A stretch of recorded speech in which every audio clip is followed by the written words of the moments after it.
علامہ خادم حسین رضوی کا تعلق پنجاب کے ضلع اٹک سے تھا۔ وہ حافظ قرآن ہونے کے علاوہ شیخ الحدیث بھی تھے۔ وہ عربی فارسی زبان پر بھی عبور رکھتے تھے۔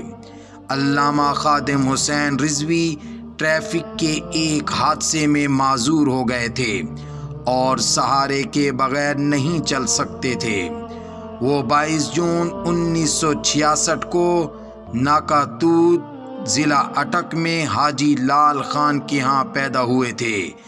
جہلم اور دینا کے مدارس سے حفظ اور تجوید کی تعلیم حاصل کی، جس کے بعد لاہور میں جامعہ نظامیہ رضوی سے درس نظامی کی تعلیم حاصل کی۔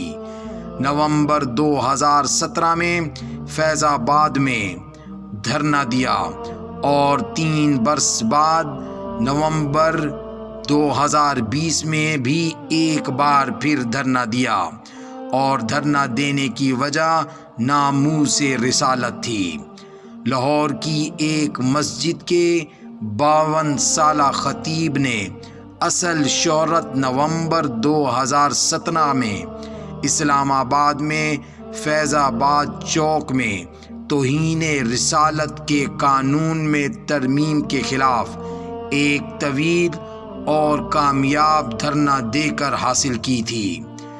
گورنر پنجاب سلمان تاثیر کے قاتل ممتاز قادری کی سزائے موت کے معاملے میں بھی کافی سرگرم رہے تھے، اور وہیں سے انہوں نے اپنی دینی سرگرمیوں کو سیاست کا رنگ دیا۔ علامہ خادم حسین رضوی ممتاز قادری کے حق میں کھل کر بولنے کی وجہ سے پنجاب کے محکمہ اوقاف سے بھی فارغ کر دیے گئے تھے۔ علامہ خادم حسین رضوی ختم نبوت اور ناموس رسالت پر ایک گونجتی آواز تھے۔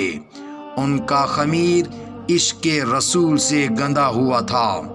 ناموس رسالت اور ختم نبوت کے محاذ پر جس جرأت اور حوصلہ اور صبر اور استقامت کا مسلسل مظاہرہ کیا، وہ لائق رشک اور پیروی ہے۔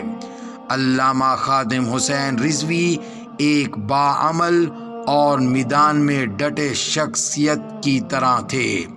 ہم دعا گو ہیں کہ اللہ تعالی علامہ خادم حسین رضوی کو رسول اللہ صلی اللہ علیہ وسلم کا خاص قرب نصیب فرمائے، اور ان کے پسماندگان کو صبر جمیل عطا فرمائے۔